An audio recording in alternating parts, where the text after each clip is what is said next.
Hey guys, all right. This is going to be my second video for Chapter 11, and we are going to finish out the Civil War, and we're going to look at a couple of different things to finish this out. I'm going to be going off of based off of the last notes on the Western theater after the Battle of Shiloh. So, again, what we've done this entire chapter long is that we have looked at um, both the Eastern Theater and the Western Theater, and we split our time going back and forth. Instead of going completely chronological with the entire war, we've divided this up into two different regions, or the two most important regions.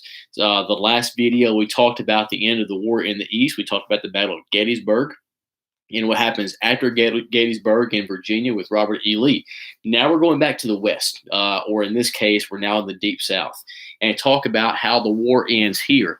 In finishing this out, we're going to pick back up in 1862.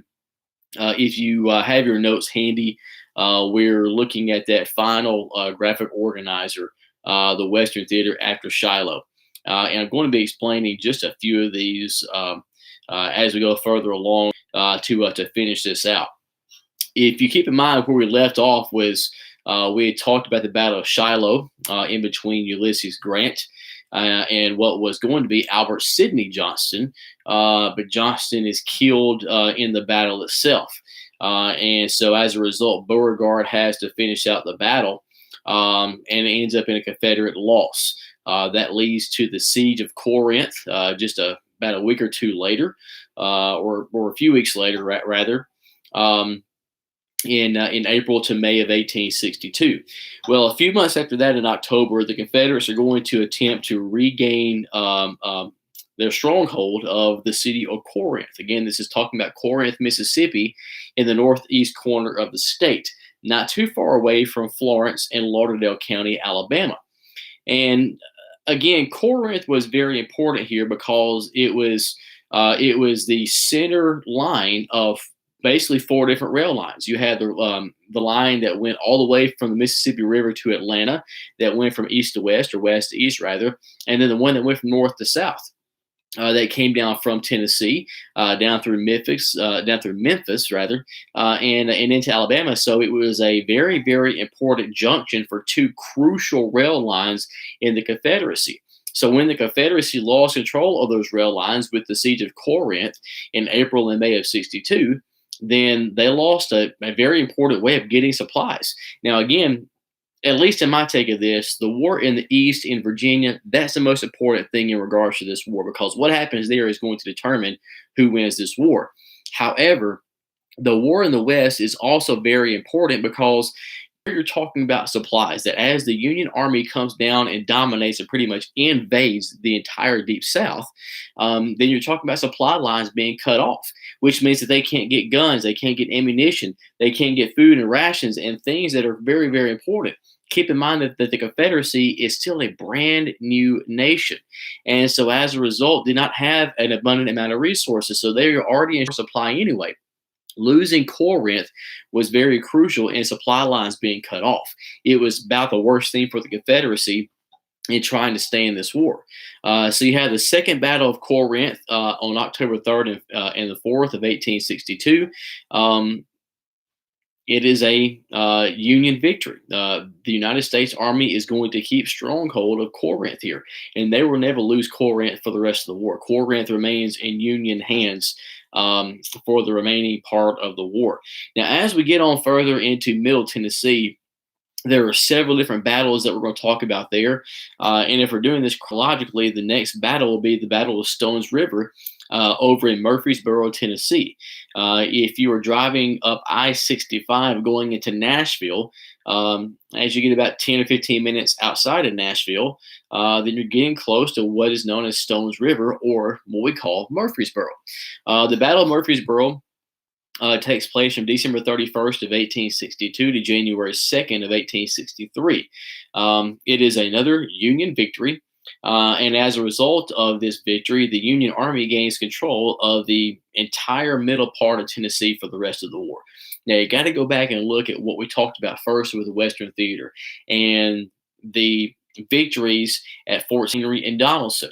Ulysses Grant and the Union Army gained control of the Tennessee and Cumberland rivers. Well, gaining control of the Tennessee River led to the Battle of Shiloh. Grant is able to sail all the way from north to south to Tennessee to Pittsburgh Landing, leading to the Battle of Shiloh. The victory there leads them on into Corinth. Well, keep in mind that Fort Donelson lies on the Cumberland River.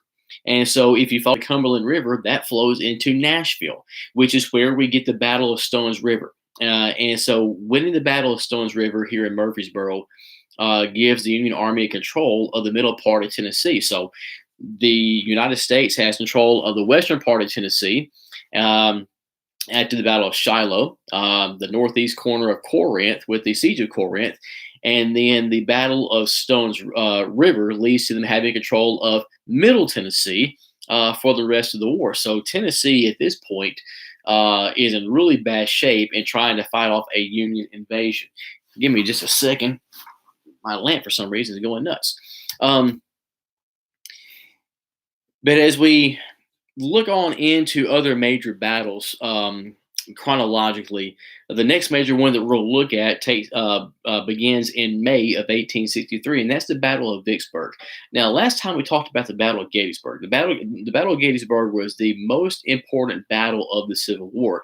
That's because that was the turning point for the United States. That was a turning point. Robert E. Lee's loss there changes the complete tide of the war. From this point on, it is going to be complete Union domination. Well, one day after Gettysburg is won by the United States, then the Battle of Vicksburg is also won by the United States. Now, the Battle of Vicksburg, there were many different, attempts to take over Vicksburg. Vicksburg lied in the Mississippi River. If you think back to where we talked about a few weeks ago, the United States had control of the Mississippi River all the way down to Vicksburg, Mississippi, in regards to the north. With the victory at New Orleans, they gained access to the southern part of the Mississippi River. The only place that the Confederates still have control of the Mississippi River is there at Vicksburg, Mississippi, the very western corner of Mississippi. And that's the only thing that the Confederates still have in regards to control the Mississippi River. Again, the Mississippi is the longest river in the United States. It is very, very important and crucial for not only trading, but for supplies here. And it also pretty much cuts off the Confederacy if they lose control. The Union victory at Vicksburg is going to give them complete control of the Mississippi River, and it pretty much splits in half the typical Confederate states that we think of Mississippi, Alabama, Tennessee, South Carolina, North Carolina, Georgia, and even Florida, and it cuts them off with states like Louisiana, Arkansas, and Texas, which were also part of the Confederacy. So it cuts those states off from the rest of the Confederacy, pretty much leaves them to fend for themselves. And so, again, two major victories here, one day apart from each other. Gettysburg ending on July 3rd of 63, and Vicksburg ending on July 4th of 63, two very, very important Union victories. Now, let's focus a little bit on South Carolina for a couple minutes. South Carolina was very important in regards to the Confederacy, and had been for a long, long time. If you think back, South Carolina was the first state to secede from the Union when Abraham Lincoln was elected president. You had the siege of Fort Sumter, or the attack on Fort Sumter, which is some of the first fighting of what many is going to later on be considered as the Civil War. Again, the Civil War had not started at that point. It was not technically the first battle of the Civil War, but it's the first time that we have the United States and the Confederacy going head to head in some kind of action. All that takes place in Charleston, South Carolina. Well, as we go further into 1863, the United States is trying to take control of Charleston. Charleston is one of the most important, maybe even the most important port city in the Confederacy, especially now that the United States has control of the Mississippi River. So Charleston is a very, very important port city for the South, or for the Confederacy rather. And it is seen as somewhat the epitome of the Confederacy. Beginning on July 10th, the United States Army is going, well, and Navy as well, is going to attempt to take Charleston. Now, the Siege of Charleston, as it's called, is really going to last from July 10th of 1863 to February 17th, 1865. That's right, almost 2 years. Charleston, again, was seen as, I don't necessarily want to say was the holy grail of the Confederacy, but it was a major, major city. It was a major, major port and access point for the United States. If you take Charleston, then you're almost guaranteed that the rest of the Deep South, the Confederacy, is going to fall soon after. It's one of those ultimate goals. Charleston is not going to fall easily. So the United States begins to take Charleston beginning in July of 1863, but it's really almost 2 years later before they finally do it. The siege will last for a total of 560 days, again, almost 2 years. It is the longest battle or conflict of the entire Civil War. No other conflict in the Civil War lasts this long. It is the first successful submarine attack. You have the CSS Hunley versus the USS Housatonic. This took place on February 14th of 1864. As a matter of fact, the CSS Hunley was sunk there in Charleston Harbor, and there have been efforts over the years to recover the CSS Hunley. If you go to Charleston, South Carolina, and I'm trying to think of the exact building, one of the art museums there in downtown Charleston, there is a replica of the CSS Hunley there in the front that you can walk up to. It's a pretty cool thing to see. So again, we've got to a point here to where not only do we have full metal ships, but we now have fully operational submarines in the Civil War. Warfare is really drastically changing here in the Civil War. We're really seeing, from the beginning of the Civil War to the end of the Civil War, we're seeing a massive, drastic change in how warfare will be fought from here on out. Now, sticking with South Carolina, also in July of 1863, okay, just about a week after the siege of Charleston begins, you get the attack on Fort Wagner. Now, again, outside of Charleston, there in Charleston Harbor, you pretty much had four different forts. You had Fort Sumter, which again was on an island all by itself there in Charleston Harbor. You had Fort Moultrie, which was just to the north. And then just to the south, you had Fort Wagner on James Island, and I want to say it was Fort Jackson, not too far away. So you have four major Confederate forts, or what's called batteries, that was protecting Charleston Harbor. If you're going to make it into Charleston Harbor, you have to make it past these batteries or these forts. And the first one to take out would have been Fort Wagner. The attack on Fort Wagner took place on July 18th, 1863, and this will be one of the few Confederate victories here in the Western Theater. There are not too many major Confederate victories in the Western Theater. This is one of them. And I say that because Fort Wagner will eventually fall to the United States, but it's going to take a long time. And as a result, that's one of the reasons and why the siege of Charleston lasts for so long. It takes them almost 2 years to take Charleston. Part of that is the fact that Fort Wagner and Fort Sumter and Fort Moultrie are going to pretty much stay strong throughout these attacks. From my understanding, I believe that Fort Moultrie actually was not fully operational during this time period. I went to Fort Moultrie a couple of years ago, or at this point, almost 3 years ago, and I want to say, if my memory serves me correctly, that Fort Moultrie was not completely operational during the Civil War. Could be wrong on that. But regardless, you have at least 3 or 4 different forts or batteries there protecting Charleston Harbor. One side note to the attack on Fort Wagner here in July of 1863. One of the things that we're going to do in class is that we were going to watch the movie Glory. That was what we were going to do after we took the test on the Civil War. The movie Glory, if you have not seen it, is based on the 54th Massachusetts Regiment. Now, why that certain regiment is special is that with the passage of the Emancipation Proclamation on January, or rather after the Battle of Antietam, it went into effect on January 1st, 1863. Keep in mind that, again, it did not free the slaves. Okay, it said that it would only free the slaves in the rebellion states. And a side note to that, only if you conquer this southern United States. But the second part of the Emancipation Proclamation was that it allowed for the first time black men to enlist into the U.S. Army and to get paid. Again, the movie Glory is spectacular in regards to understanding the process because there are a lot of politics being played here. And I said this in class, if you remember correctly, that there are a lot of things that Lincoln does that, yes, he should deserve credit for. And there's a lot of credit that Lincoln gets that he really doesn't deserve.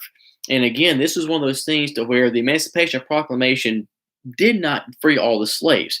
And yes, black men are now allowed to serve in battle, or at least are allowed to serve in regular regiments of the Union Army. But there was a whole lot of discrimination.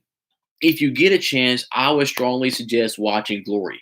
Now, there is some language in a few parts, specifically with the parts of Sergeant Mulcahy as he is training the soldiers. So if you can catch this on TV, it is a fantastic movie to watch. As a matter of fact, it's come on TV several times in the last couple of weeks, and it's edited out. So if you get a chance to watch it, it's a very, very good and accurate representation of not only the 54th Massachusetts, but how black soldiers were treated when they were finally allowed to enlist into the Army. A lot of things, they were forced to fight in separate ranks. The Army is going to be segregated, which means that you have white units and black units, and they're not allowed to mingle all the way until after World War II. It takes until after World War II until that finally changes. So you have segregated units. Black soldiers were not paid the same as white soldiers. They were paid less. And to begin with, they were only to be used for manual labor. There was no intention to sending these men into actual fighting. The commanding general of, the commanding colonel of the 54th was Colonel Robert Gould Shaw. And Shaw trained these men very, very well, and really had to fight on his own to allow these men to see action. They first saw action on James Island in the middle part of July of 1863. That was a Union victory. And then the first major battle was here at Fort Wagner. So I said all of that about the 54th to go back to the attack on Fort Wagner. The 54th Massachusetts is going to lead the charge on Fort Wagner, knowing that most of those men are probably either going to die or be severely wounded. This is a very, very fierce attack. The Confederates has so many advantages in this attack. And sure enough, the 54th Massachusetts lost about half of its entire regiment in this attack. But it proved one major thing, in that black soldiers were capable of fighting just as good as white soldiers. So again, if you get a chance, watch the movie Glory. It is spectacular. One of my favorite all-time movies. Moving forward, the Confederates will finally abandon the fort on September the 7th. So the initial attack on Fort Wagner was on July 18th, 1863. That's the date that you're going to see at the end of Glory. Fort Wagner will finally fall on September the 7th. About 2 months later, Fort Wagner finally does fall. We'll get back to South Carolina here in just a few minutes. And moving forward, I do want to touch on just a couple of things. Eastern Tennessee. Okay, now as we get into 1863, Western Tennessee is dominated by the United States. Again, they have complete control of the Tennessee River. The Battle of Shiloh sealed it.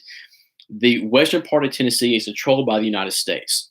With the victory at Stones River and Murfreesboro, they have control of the middle part of Tennessee. Okay, the eastern part of Tennessee is going to come beginning in September of 1863 at the Battle of Chickamauga. Now, there are 3 different battles of Chattanooga. So let me talk about Chattanooga for just a second here. If you've never been to Chattanooga or don't really know where Chattanooga is, Chattanooga, Tennessee is in the very southeast corner of Tennessee, just a few miles away from the Georgia state line. And there were 2 different battles of Chattanooga in between the United States and the Confederacy. And the Confederacy, for a lot of in a lot of ways, is going to be pretty successful here. Um, there is an attack by the United States in the first battle of Chattanooga, and that battle is actually won by the Confederacy. The second battle of Chattanooga is going to be won by the United States. And so what's happening here is that the United States is trying to gain complete control of the eastern part of Tennessee, or the southeastern part of Tennessee, and pushing on into Georgia.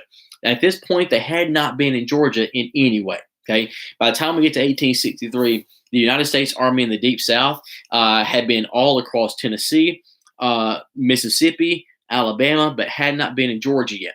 And so winning the Second Battle of Chattanooga is going to give them finally access to push into Georgia. That leads to the Battle of Chickamauga in September of 1863. Chickamauga, it again is just across the Georgia state line. And this is going to be, once again, one of the few Confederate victories in the Western theater. The Confederates will push the Union Army back into Tennessee, but that leads to the third battle of Chattanooga in November of 1863, just about 2 months later. That will be a Union victory. So 3 different battles of Chattanooga here in Tennessee. The first one is won by Confederacy. Second one is won by the Union. That leads to the Battle of Chickamauga, which is won by the Confederacy. The Union Army has to push back up into Tennessee, but they will not push back any further. And so the third Battle of Chattanooga is going to ensure that the Union Army keeps control of the southeast corner of Tennessee. A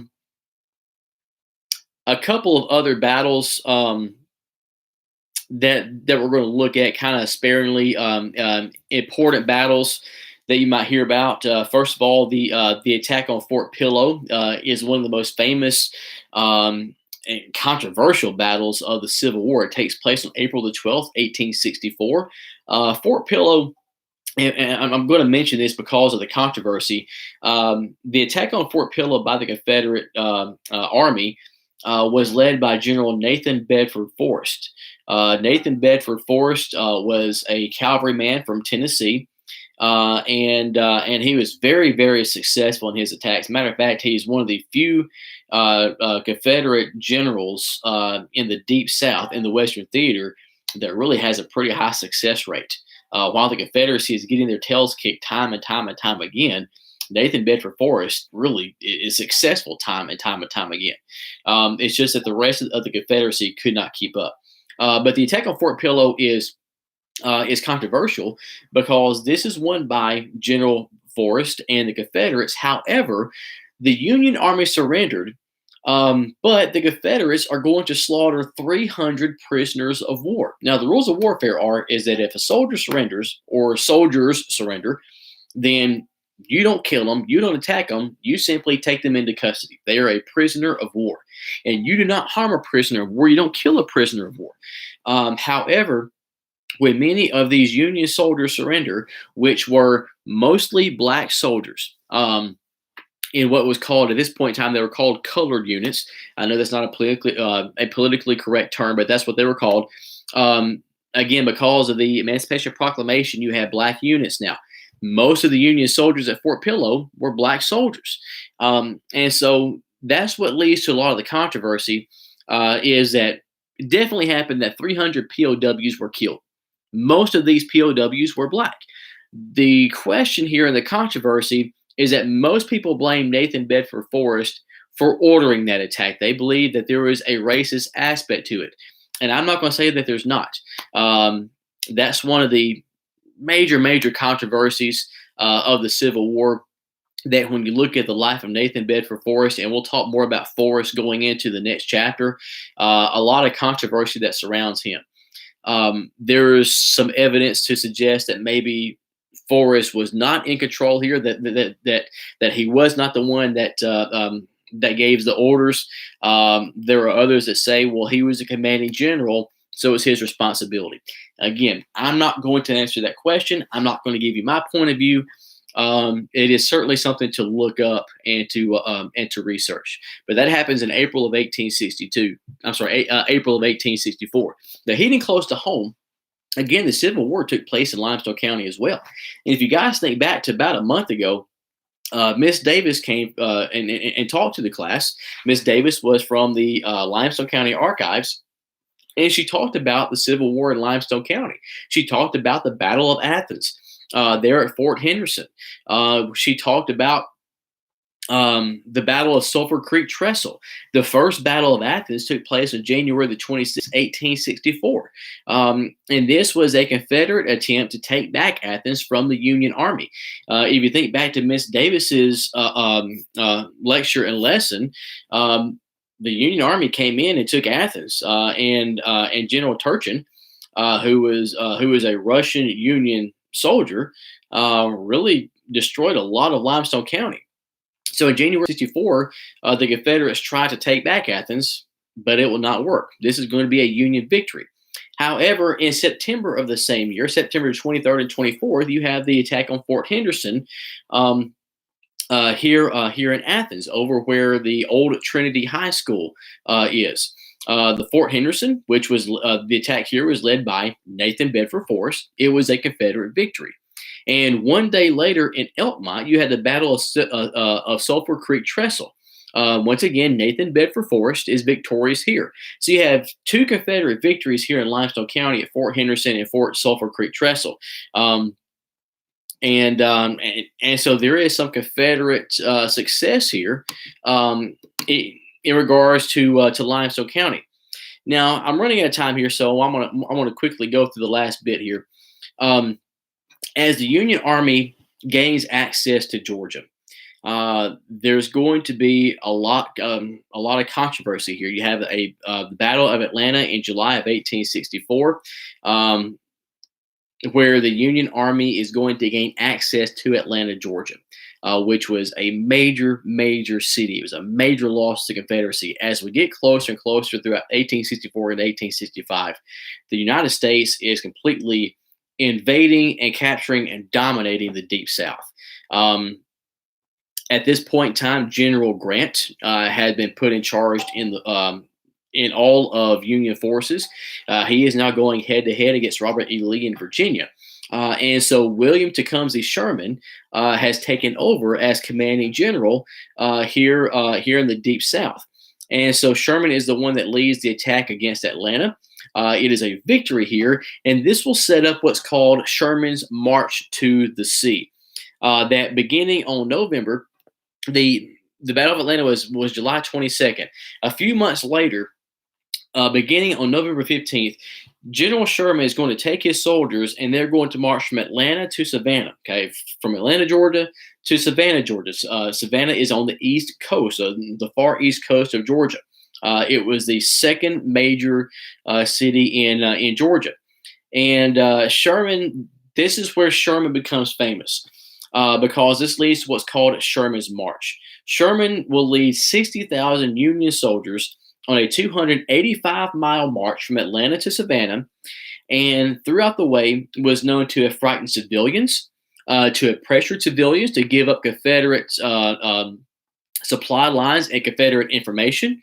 And what he did was that he destroyed a lot of businesses and homes of those that resisted. And so what you see here is that Sherman's March was pretty much a line of destruction. Now, there's some controversy here as well between historians. There is the argument here that Sherman was very brutal, and that if you basically took a giant picture from Atlanta to Savannah, there was pretty much a giant line of fire because he destroyed everything in his path. The more logical explanation here on what really happened is that it wasn't that severe. However, Sherman was known to not have any patience for the Confederacy. He hated the Confederacy. He hated the South. And at this point in time, we are 3 years into the war, and Sherman has had enough. And he wants to finish this thing now. He wants to completely crush the Confederate morale.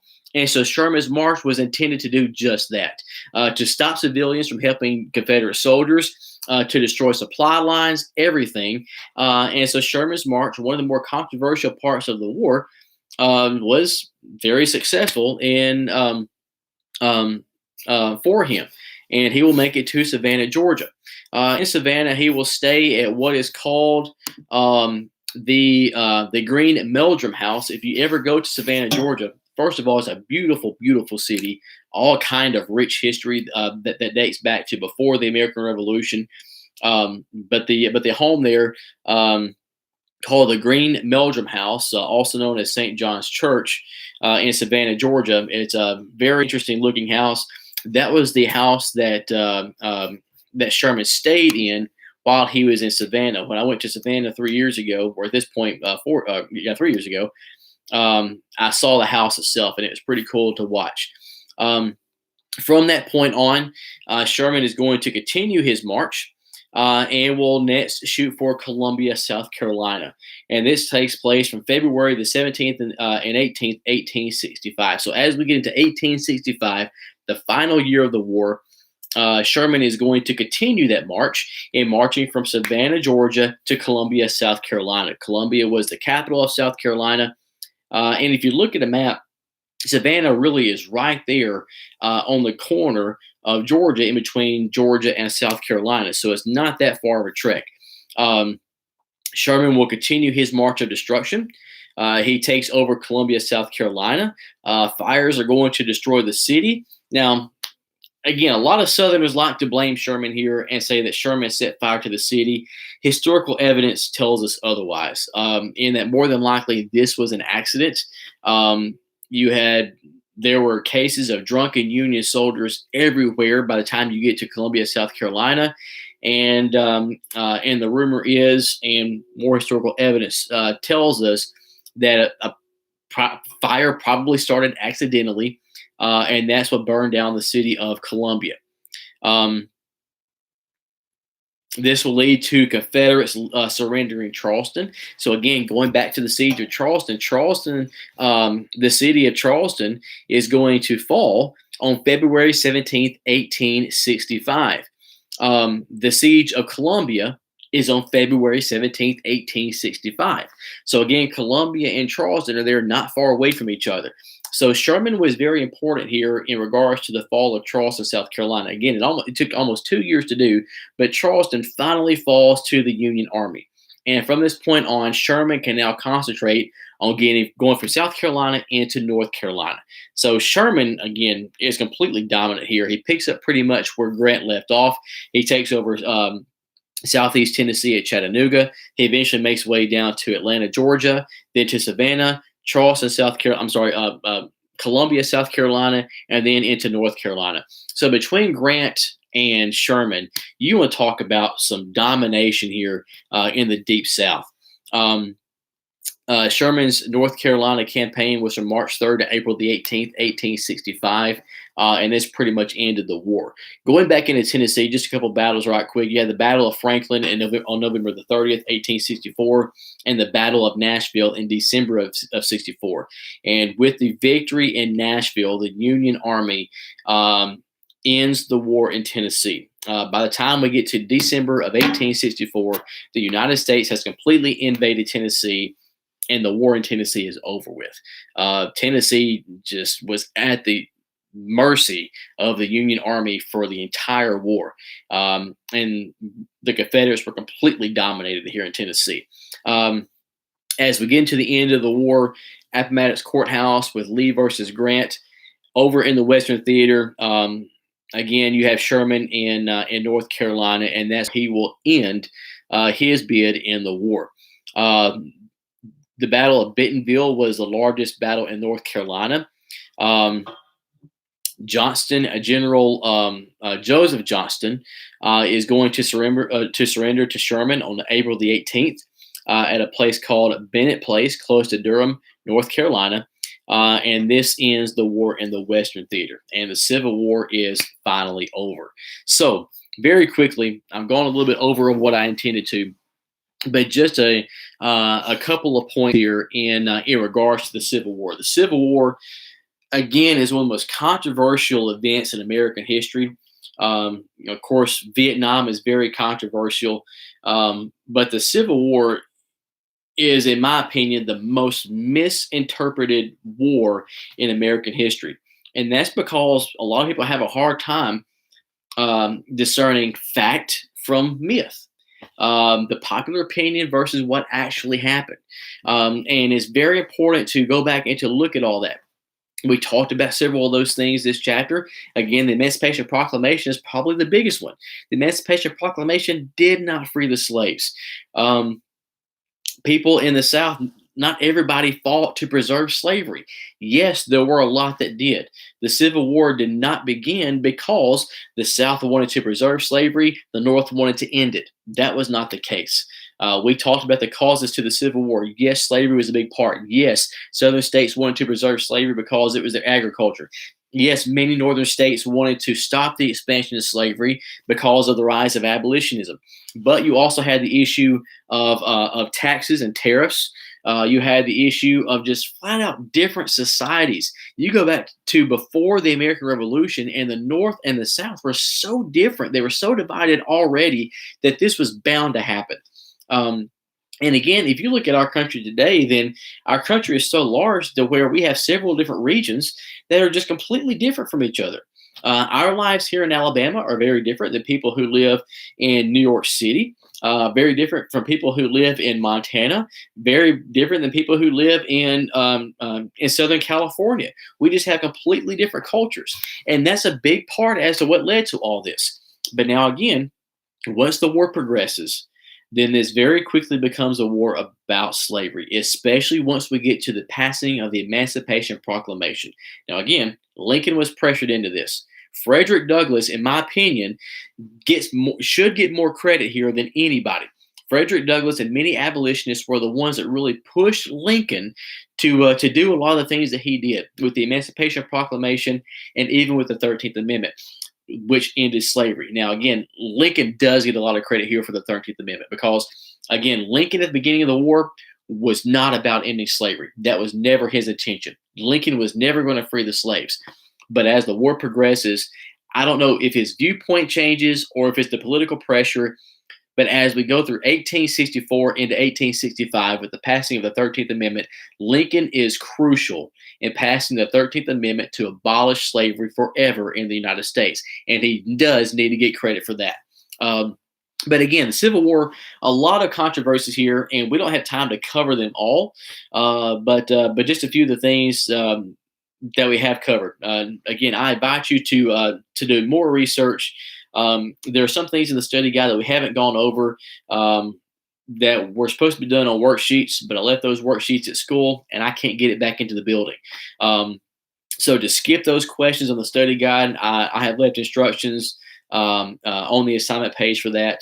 But I hope that you have at least enjoyed talking about the war. I hope that you've learned something about it. Hopefully learned a lot more things that you didn't know before.